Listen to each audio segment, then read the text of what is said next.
international media support, and Thomas has almost a decade of experience in media development. He's worked for a wider variety of organisations and institutions, including NGOs, consultancy firms, and the UK Foreign and Commonwealth Office.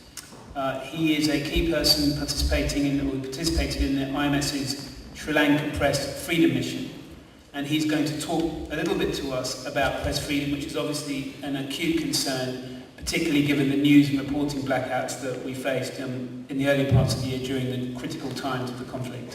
So, Thomas Hughes, thank you. Thank you very much for the introduction. I should just correct you, I haven't actually worked with the FCO, so just to put that one straight. There's a well-used, well-regarded global index on press freedom that organisations such as mine use as a benchmark to see where countries stand. It's called the World Press Freedom Index, and it's produced by Reporters Without Borders. Some of you may already be familiar with it. It comes out every year. In 2008, it had 173 countries listed, and Sri Lanka came out 156th of those countries. It was just beaten by Libya, Syria, and Uzbekistan, and it just marginally came above Iran, China, and Cuba. So that puts Sri Lanka, I think, in a very distinguished group, a very clear marking of where press freedom stands in Sri Lanka. The honour that Sri Lanka had on this particular list was that it was the lowest placed democracy by a long, long way. It was much, much further down than any other comparative democratic country. And I think if you take this together with considerations possibly surrounding the independence of the judiciary, which will come up later, but also concerning the impunity that the security forces have in their actions, I think you could definitely say that democracy in Sri Lanka, and certainly press freedom in Sri Lanka, is very much under peril, or in peril. As mentioned, I'm the Deputy Director of International Media Support. Unlike Amnesty, I think we're not so well known, so I'll just describe or tell you exactly what we are. We're a media development press freedom organisation based in Copenhagen in Denmark. We receive funding from the Swedish, Danish and Norwegian foreign ministries and development agencies. And as you can see there, we focus on helping media that have been affected or are affected by conflict. My organisation, IMS, has been involved in Sri Lanka since 2002. We originally started working there on the back of the peace process and the ceasefire. But very quickly, with the election of the Rajapaksa government, we shifted our focus and we started looking much more at press freedom related issues. Just on the back of that, just prior to that change in government, we had been involved with a large group of international organisations in Nepal, and we had a very successful process of lobbying and advocacy in Nepal with the Nepalese media community. And what we wanted to do was try and replicate that process in Sri Lanka. And we have to have a sort of I'm sorry if the PowerPoint's a little bit out of sync. But what we did was put together a group of 12 international organisations. And I won't read them out because you can read them yourself, obviously. But this encompassed press freedom organisations, it encompassed international unions, international representative organisations, and media development organisations. And for some of the missions as well, we also had UN agencies, UNESCO as well, being well represented in all of them. And this group has been together to Sri Lanka on 3 different occasions, on 3 missions, in October 2006, in June 2007, and again in October 2008. And we've gone really with a number of clear objectives in mind. The first one was to raise press freedom concerns with the national authorities and to try and enter into dialogue with the government about the deteriorating situation. Now, that's something that we started off with relative high hopes of doing and has slowly and very surely been eroded down as the years have passed. We also went with an aim of engaging the international community in Sri Lanka and also the international community worldwide, both bilateral governments and multilateral organisations, something we've had marginally more success with. But I would say also that the international community in Sri Lanka has been equally cowed by the actions of the government together with civil society and the discourse in general in the country. Where we've had a little bit more success is that we went to look at bolstering and supporting the efforts of the national media and also specifically the national press freedom community And also looking at the safety of individual journalists, where we've actually had quite a lot of success despite the number of journalists who have been killed. Looking at helping, or how to help both journalists still inside of the country, particularly from the north and east, as well as those who've gone into exile. I'm going to say very little about that. I'm going to focus much more on the advocacy process.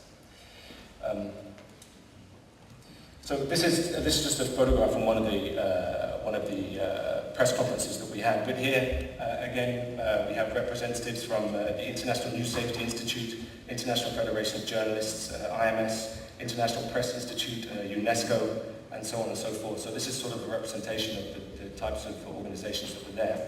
And on the back of the two missions, or the three missions that we've had, we've published two reports. They are this one, which is shown up there, and a second one. I brought a few copies of these, and I'll leave them at the back afterwards, and you're more than welcome to pick them up, of course. And in the course of all of this work, of course, absolutely crucial to us have been the relationships that we've established with the national partners themselves. If we go to the next slide. And in particular, these 6 organizations have been close working partners for us. I assume many of you are probably familiar with some of these organizations. They themselves have come under very, very heavy pressure.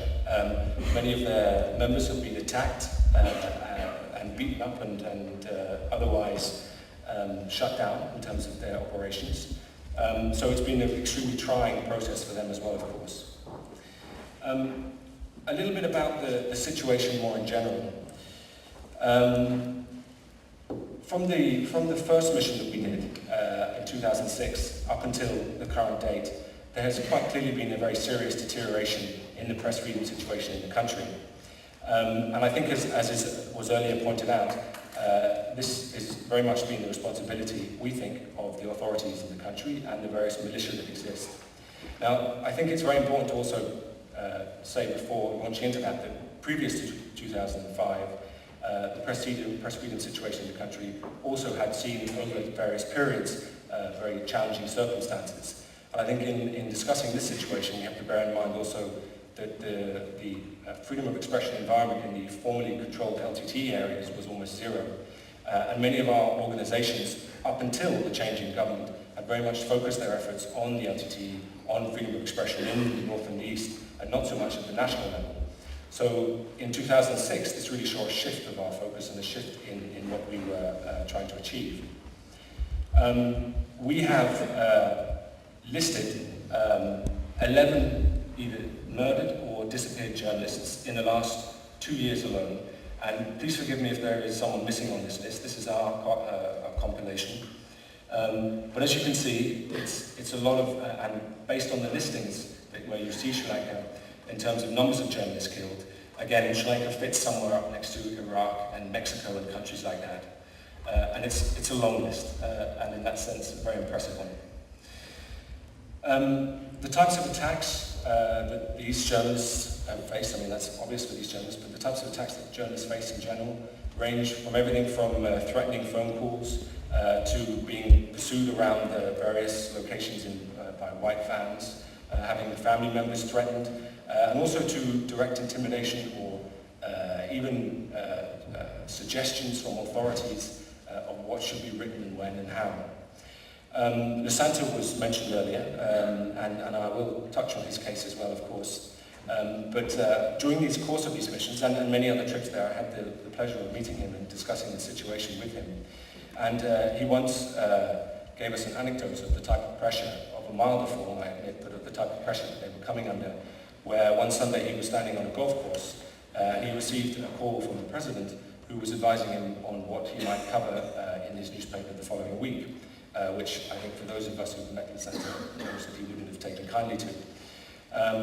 Then a couple of minutes later, his colleague, who was also an editor from a different newspaper, his phone rang, and it was again the president also giving some advice to him. He was working for a state-owned newspaper though, so he took the advice, but giving the advice to him on what he might want to write in his newspaper in the coming week. So this was the very direct form and the very high-level form of interference and obstruction and harassment that the government has taken in terms of the media itself.